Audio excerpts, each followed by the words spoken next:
दिल्ली से नागपुर जाने वाली ट्रेन का जनरल डिब्बा, जो किसी जेल से कम नहीं था। नींद, पसीना, भीड़ की बदबू और हड्डियों को तोड़ देने वाली थकान। आर्यन, मोहित, सौरभ, काव्या चारों कॉलेज ट्रिप से लौट रहे हैं, बुरी तरह थके हुए। आर्यन खिड़की के पास बैठा है, उसका चेहरा पीला पड़ा हुआ है, उसकी आंखों में एक अजीब सी घबराहट है।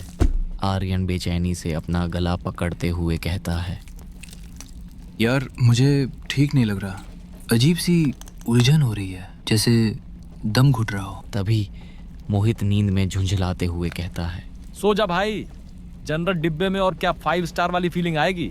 सुबह तक नागपुर पहुंच जाएंगे। आर्यन खड़ा हो जाता है, उसे पसीना आ रहा है। आर्यन ट्रेन से नीचे उतरता है। ठंडी हवा का झोंका उसे लगता है। वो एक नल की तरफ बढ़ता है, जहां से टपकती बूंदों की आवाज खामोशी को चीर रही थी। आर्यन नल के पास खड़ा होता है। वह नल घुमाता है, लेकिन एक बूंद पानी भी नहीं आती। चारों तरफ सन्नाटा है। अचानक ट्रेन का हॉर्न बजता है, बहुत तेज और डरावना। ट्रेन के दरवाजे धड़ाम से बंद होते हैं। आर्यन की आंखों में खौफ आ जाता है। आर्यन चिल्लाते हुए कहता है, रुको, अरे रुको, रुक जाओ, कोई ट्रेन रोको। आर्यन पागलों की तरह दौड़ता है। ट्रेन चलने लगती है। वो डिब्बे के दरवाजे के बहुत करीब है। उसका हाथ हैंडल तक पहुंचने ही वाला है। तभी मोहित खिड़की से आर्यन को दौड़ते हुए देखता है।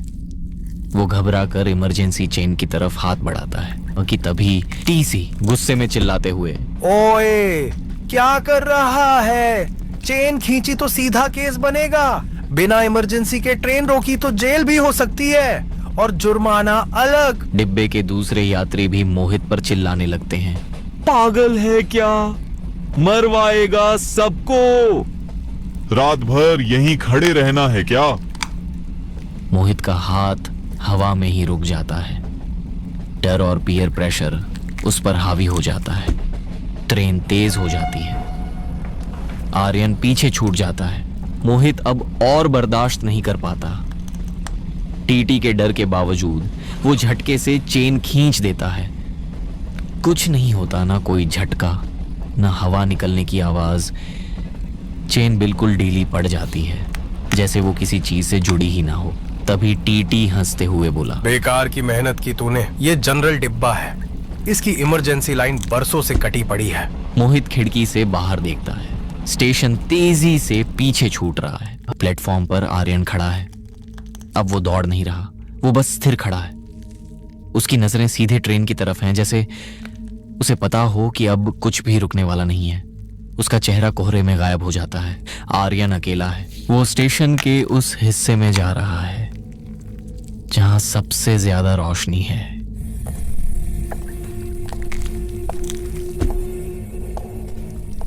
तभी पीछे से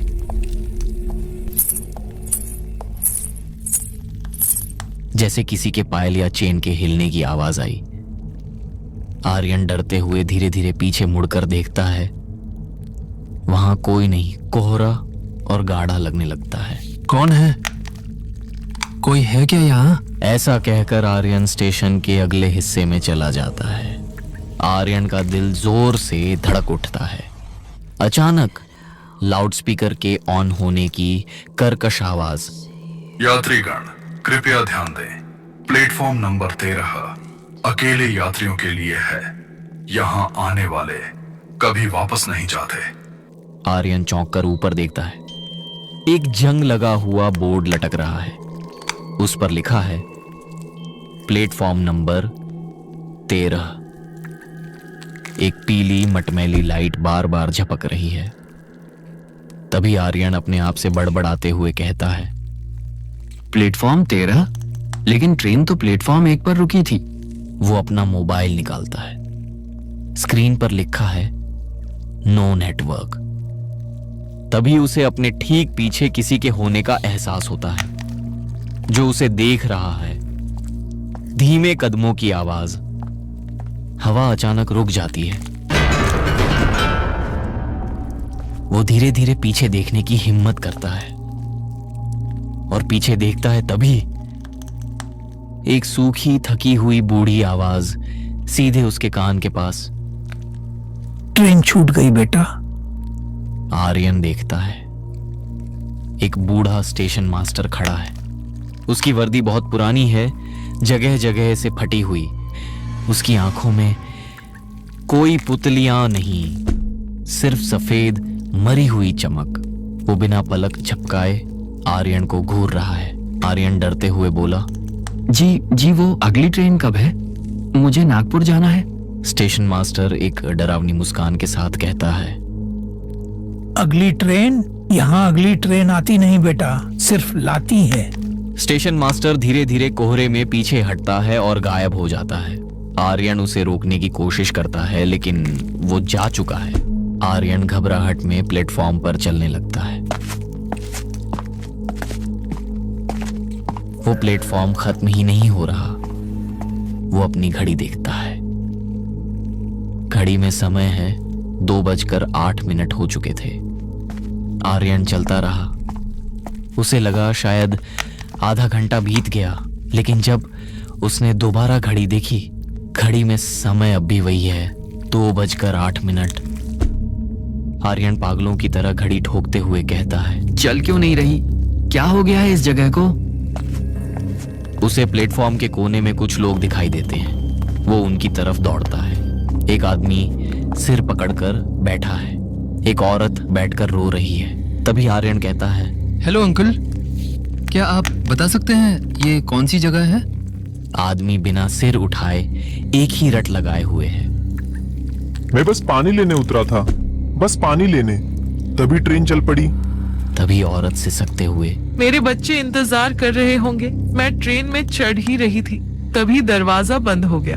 आर्यन बस खड़ा रह गया, देखता हुआ, सुनता हुआ, जैसे उसका शरीर वहीं था लेकिन दिमाग सुन्न हो चुका था। वो सब एक ही लूप में फंसे थे, अपनी आखिरी गलती को बार बार दोहराते हुए। तभी आर्यन की नजर दीवार पर लिखे एक कोयले के मैसेज पर पड़ती है। दीवार पर लिखा है, जो अकेला उतरा वो यहीं रह गया। अचानक सन्नाटे को चीरती हुई पायल की आवाज।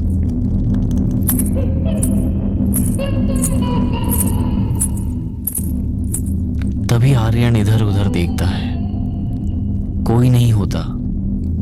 बूढ़ी औरत और बूढ़ा आदमी भी गायब हो चुका था और उसके आगे कोहरे से एक औरत की आकृति उभरती है।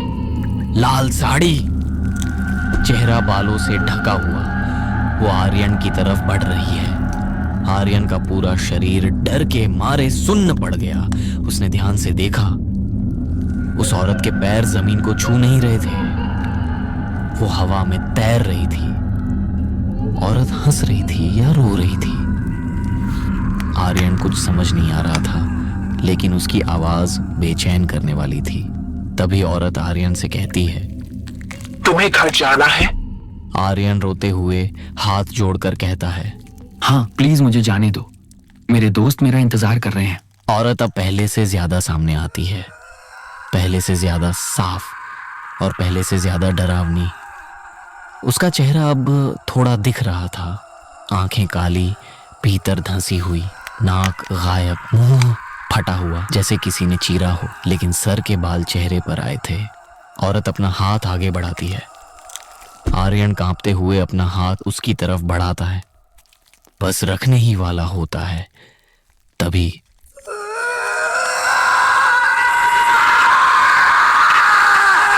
एक तेज रूह कंपा देने वाली चीख जो सन्नाटे को चीरती हुई उसके कानों में घुस जाती है। आर्यन झटके से हाथ पीछे खींच लेता है, सिर जैसे फटने लगता है। उसकी आंखों के सामने सब घूम जाता है, सांस अटक जाती है, पैर जवाब दे जाते हैं और अगले ही पल सब कुछ काला।